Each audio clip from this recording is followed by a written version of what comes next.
morning, everybody. I hope you can hear me well.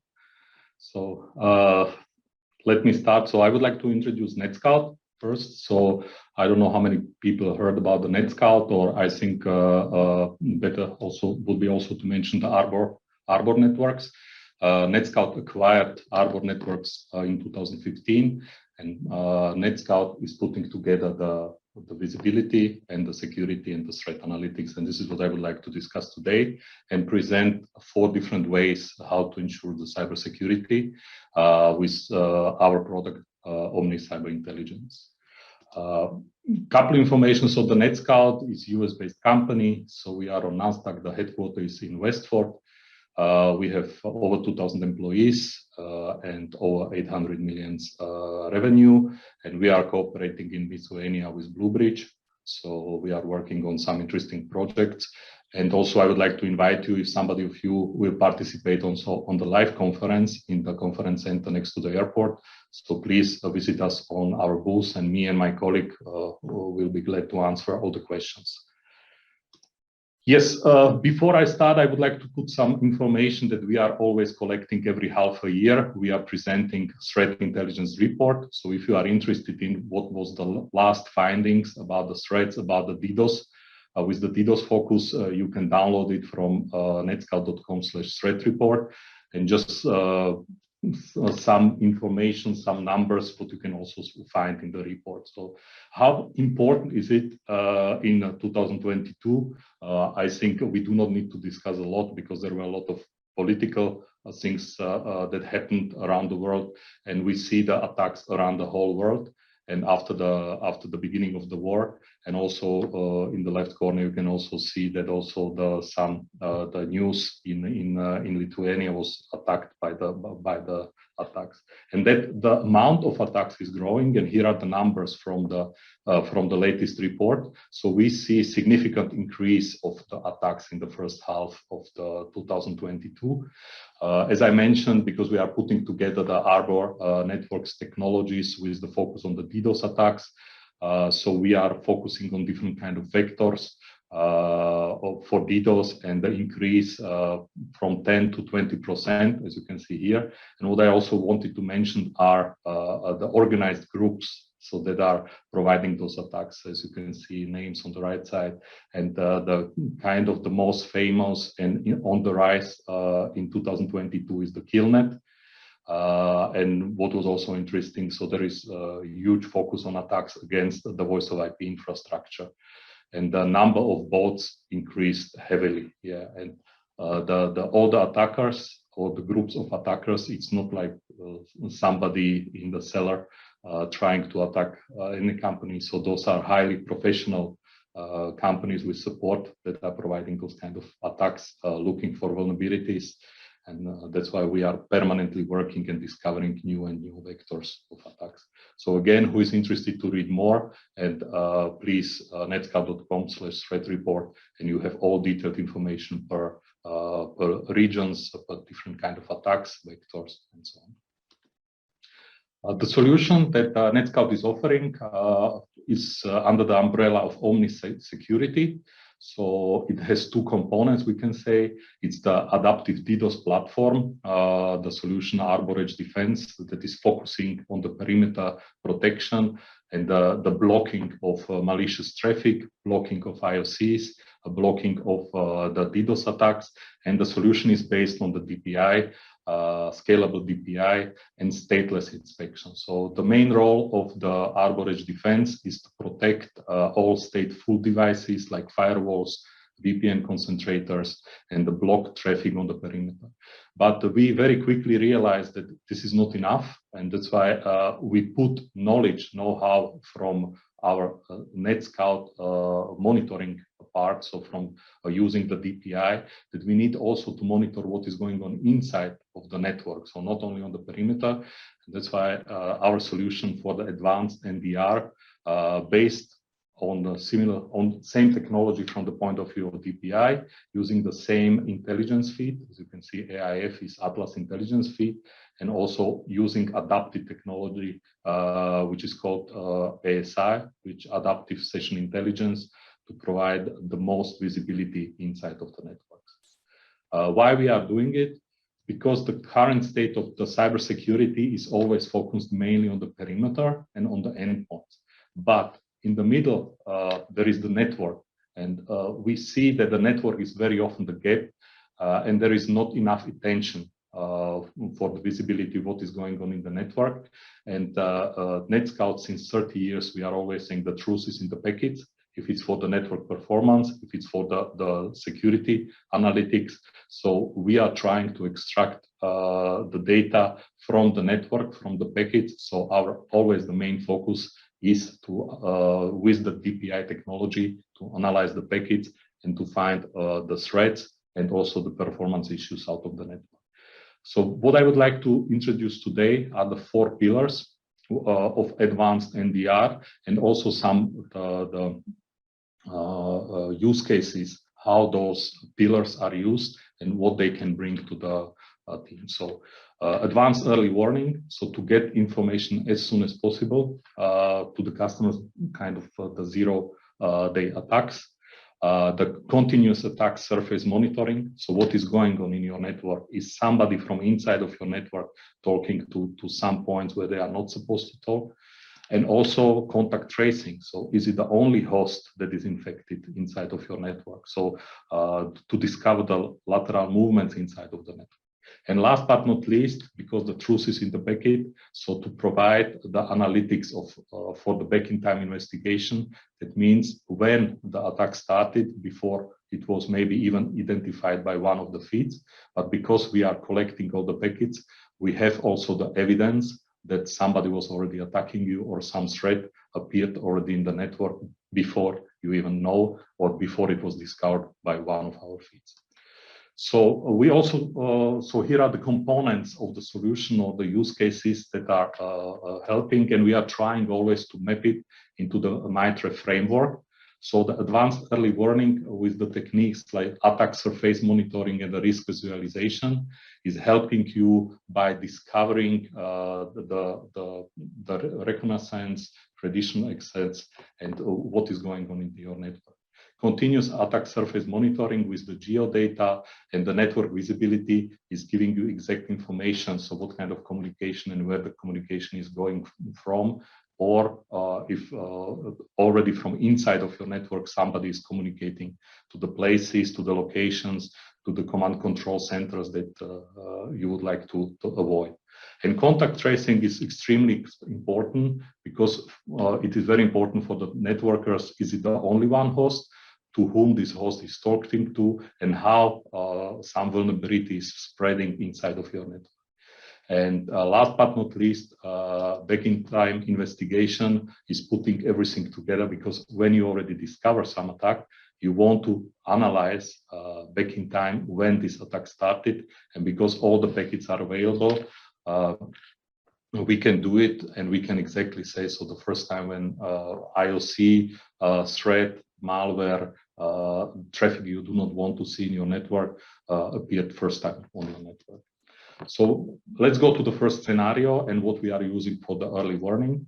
So for the advanced early warning, we are using the 2 techniques. The one technique is the behavior analysis that we are using also from our DDoS protection system. So using the baselines and discovering the attacks like TCP flooding, UDP flooding, and all different kind of attacks. So what is the normal behavior? What is abnormal behavior against the server? And if you see some whatever TCP attack, you see what kind of servers were under attack, and you have always as evidence, you can always use the packets and drill down into the packets what is going on. And the second component of the advanced early warning is the intelligence. And because NETSCOUT is using the Atlas intelligence feed that is used also for the DDoS protection and also for Omnis Cyber Intelligence, with our DDoS systems, we are seeing worldwide about 1/3 of the internet. And we have dedicated group of people. We have artificial intelligence system that is permanently discovering new vectors, new IOCs, and we are sharing all this information to all our customers that are using our DDoS systems and also that are using our OCI systems. So on daily basis, our Atlas intelligence feed is updated, and the customer doesn't have to rely only on our NETSCOUT intelligence feed, but you can also connect any kind of third-party feeds. If it's in the STIX taxi format, it can be connected to OCI, and you can analyze also the Lime feed or IBM or any kind of different feeds you are paying for, or there are also the free feeds. So the intelligence and the behavior analytics is the first step for advanced early warning.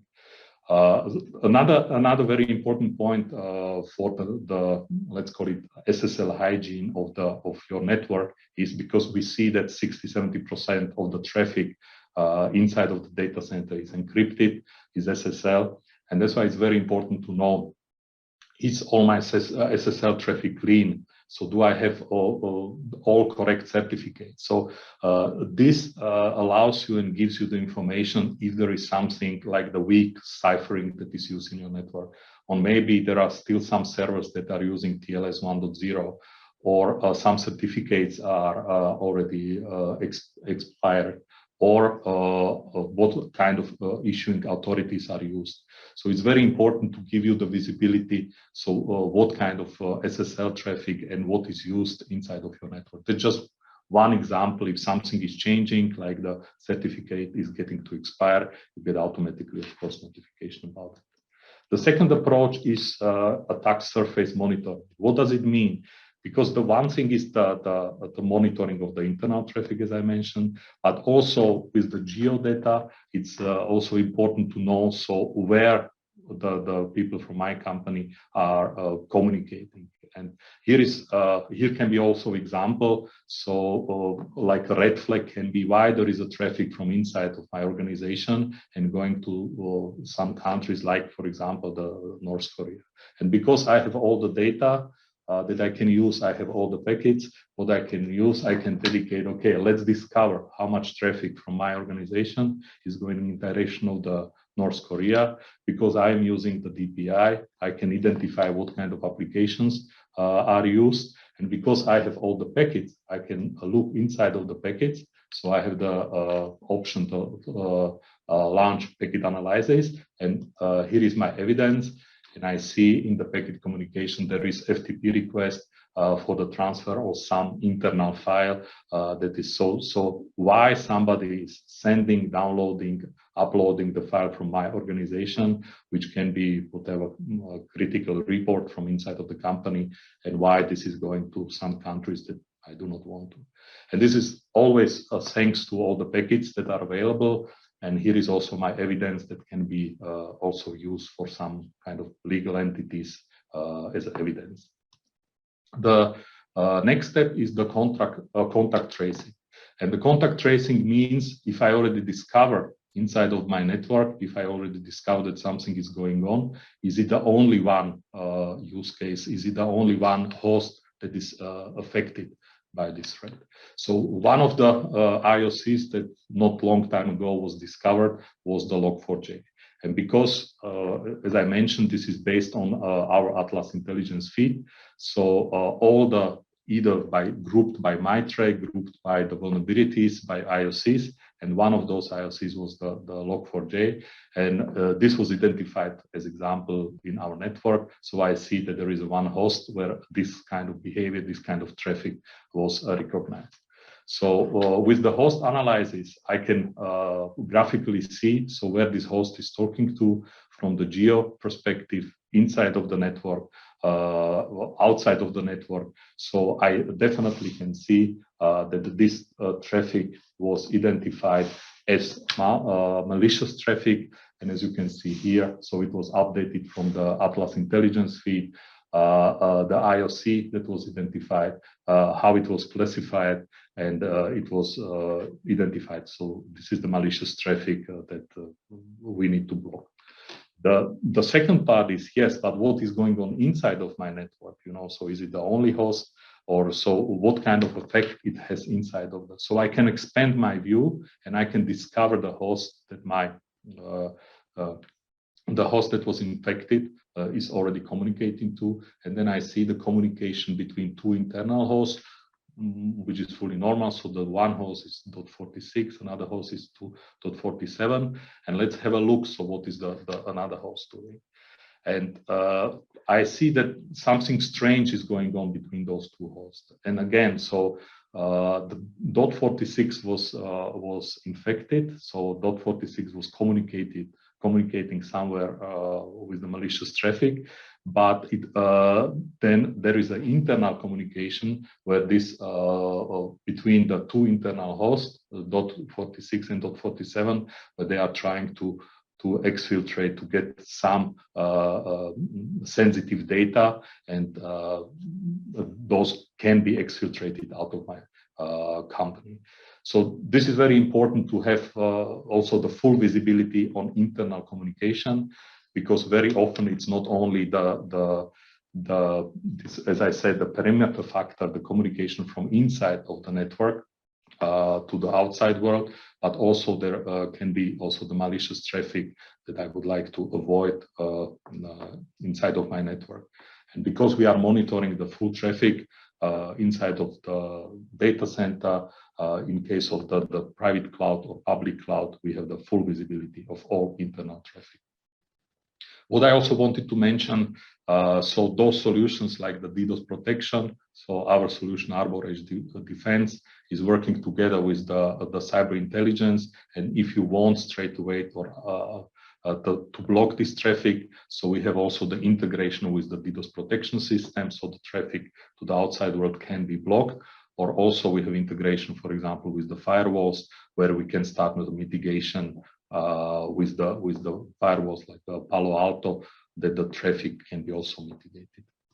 And the last but not least, as I mentioned, back-in-time investigation, which is available and possible only because we are collecting all the data and all the packets.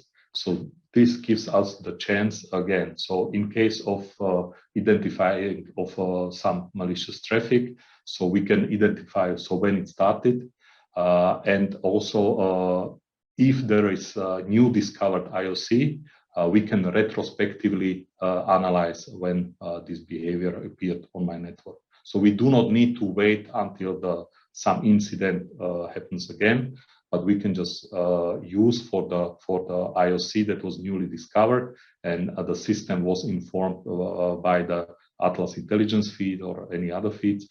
We can retrospectively analyze this, all those attacks. So like Mirai or any kind of other attacks. So here is the example. So through the Sunburst attack, so one of the hosts started to communicate with the command control center.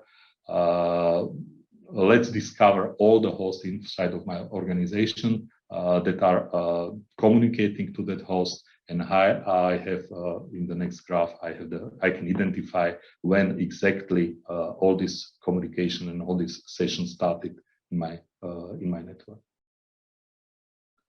So putting all together, so the 4 pillars, 4 approaches, 4 use cases, 4 workflows that are very important for the security operations teams.